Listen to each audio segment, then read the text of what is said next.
Yo,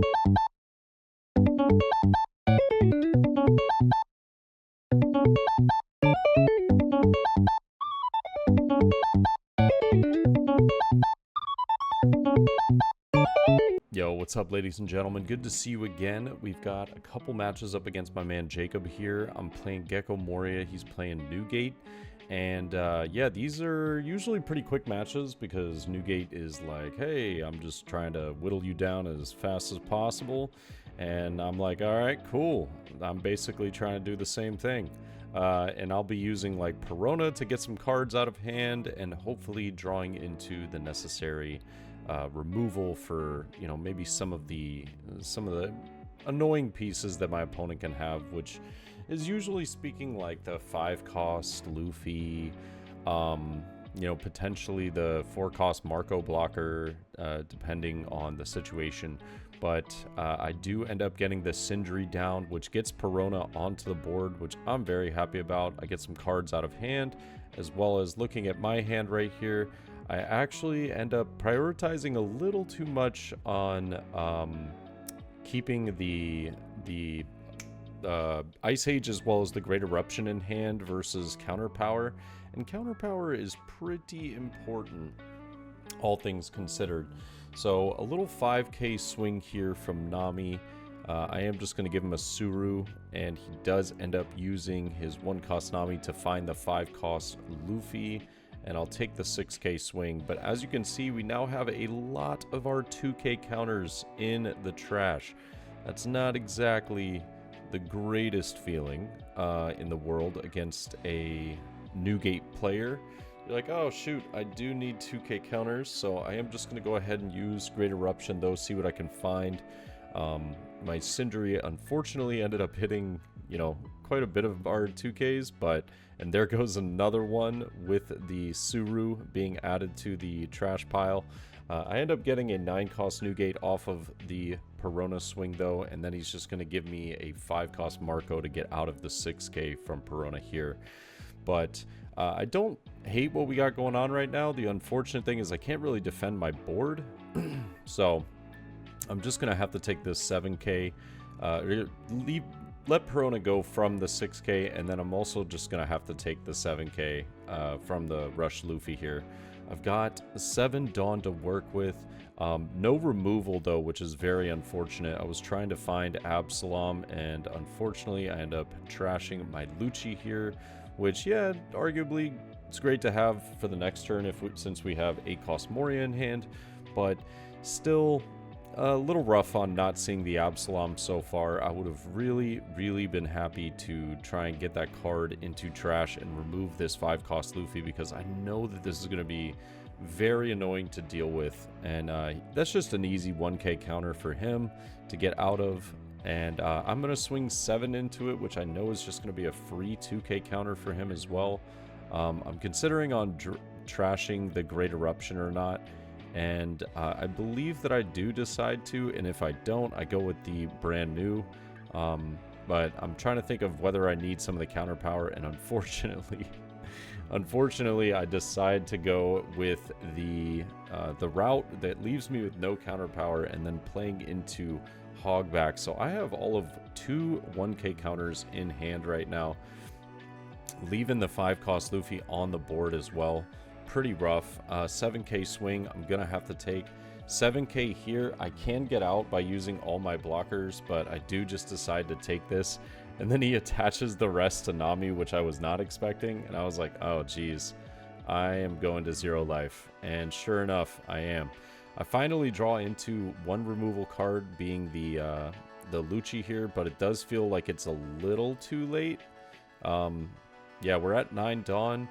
I don't really have a way to pressure my opponent very much. I'm kind of banking on the Sabo just kind of drawing me into maybe some 2k counters here.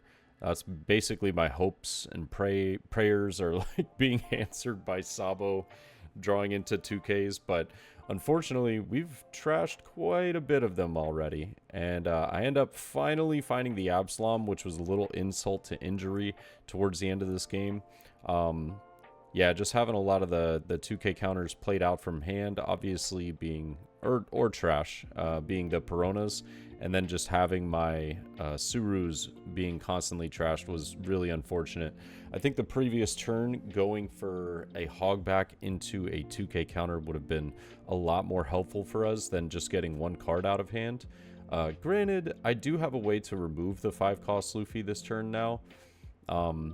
So I can just like force my opponent to have it the following turn, but we would have at least had a excuse me, we would have at least had one life at this point had I went that route. And I see the second Absalom, so second insult to injury here, but I am just going to go 6 to life. He does end up taking it, and I'll just go ahead and pass. I've got 3 1k counters in hand and a dream. Yeah, it's a little scary.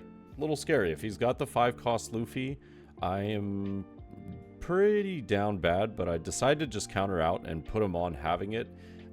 He's kind of debating on whether he should go for it because he knows that he'll more than likely lose if he doesn't connect with the Luffy.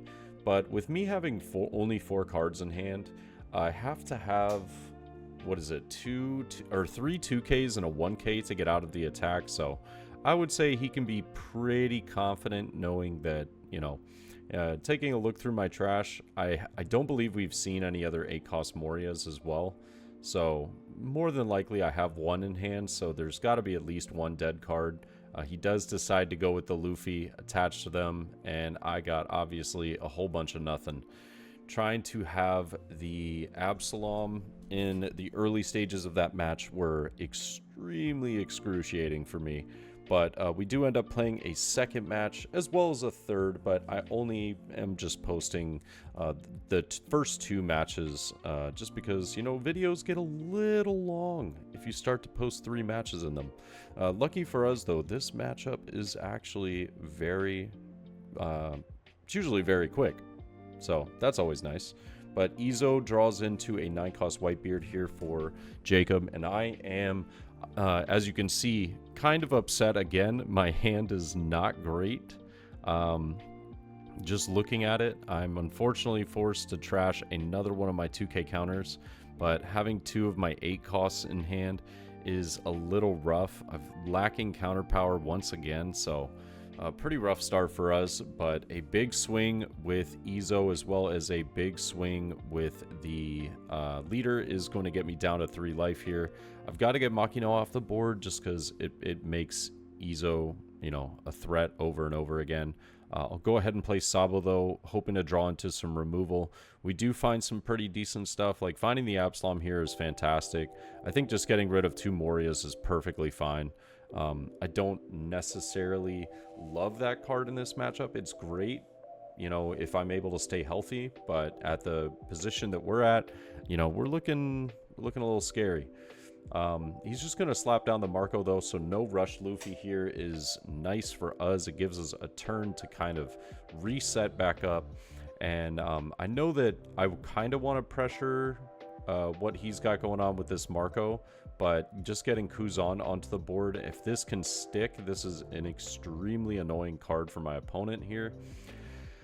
I might end up cycling out that Perona once again, which is kind of unfortunate knowing that I don't have many 2k counters, but I actually think I just go 6 with no leader effect this turn. Yeah, and I am just kind of learning from my previous game's mistakes in pretty much trashing all of my 2Ks, and I get pretty lucky here getting a Sindri, so that allows me to be pretty aggressive with the Sabo this turn, trying to get as many cards out of my opponent's hand as possible, whilst also being able to defend. Rush Ace does end up reducing both of my characters, though, so pretty fortunate card for him right there. And I'm going to be going down to 2 life, but having the Kuzan on board does give me like some sense of, okay, we're not out of this game yet. We have a play of, you know, a Lucci play with Gecko Moria, also being able to bring out brand new and hopefully find like a 2k counter. But I'm just going to go 5. It's not going to do anything here, but I'll lower down the Marco to a 1 cost. And then the Ice Age onto the Ace is going to bring it within range. So now I can get that Lucci combo off. Unfortunately, though, brand new does whiff here, and I'm just like, gosh, I am not finding, you know, the luck that I've really been needing. When we do end up getting both of the KOs, which is nice, because I did think that he might trash an event just to save it, but lucky for us, we're looking pretty good. He brings up the leader to an 8k, and I'll go ahead and get out of it with 2Ks, just to go ahead and save my Kuzan. I know that that's going to be extremely helpful in dealing with my opponent's Newgate. I do have my Helmeppo in hand as well, so being able to bring it down to a 2 cost guarantees me at least that I will have that Absalom play. But I'm trying to think in my head, like, okay, what am I, like, what kind of swings can I get whilst also having to do that? I have to get potentially 2 swings through. Kuzan, just being able to swing 5 here isn't going to do anything, you know, since leader is at 8. But it is going to bring down the Newgate, and then we also have a second swing we can get through over the Moria as well. So I'm just kind of counting out the math right now. I know I have to pay 2 for Helmeppo and at least a minimum of 3 for leader effect. So I want to try and see if I can get as big of swings as possible to connect. So I'm going to go ahead and swing with a 10. I'm hoping that he counters this out, thinking that I'm not going to do much more than attach to Lucci, and he does counter, which is great for us. I'll go ahead and swing 5 with Kuzan, lowering it down. There's the Helmeppo, bringing it down to a 2 cost as well, which is great. I decide to just swing 6 with leader. I know that it's not going to connect. However, good for me is I'm just able to KO and have 4 Dawn left, so I can either play my Borsalino from hand, or I can just attach 4 to Lucci and swing another 10, which is what we decided to do. I want to get, yet again, as many cards as possible out of hand. And if he's countering here, this makes me, like, pretty much aware that he's going to play another 9 cost. So another 9 cost, he is going to swing 8 into the Kuzan. This time, unfortunately, I got to let it go, but I just have so much defensive power in hand. I'm able to get 2 8k swings, which is, yep, that's the route we end up going. Ooh, a little glitchy on the camera up top. But I'll swing an 8, and I get a 0 cost event and a rad beam for such low swings. I think that my opponent's trying to like basically play around just having the rush card. But I go ahead and play a hard play out 2 Borsalinos. Fantastic for us. And I'll give him a 2k here, and there's that rush Luffy.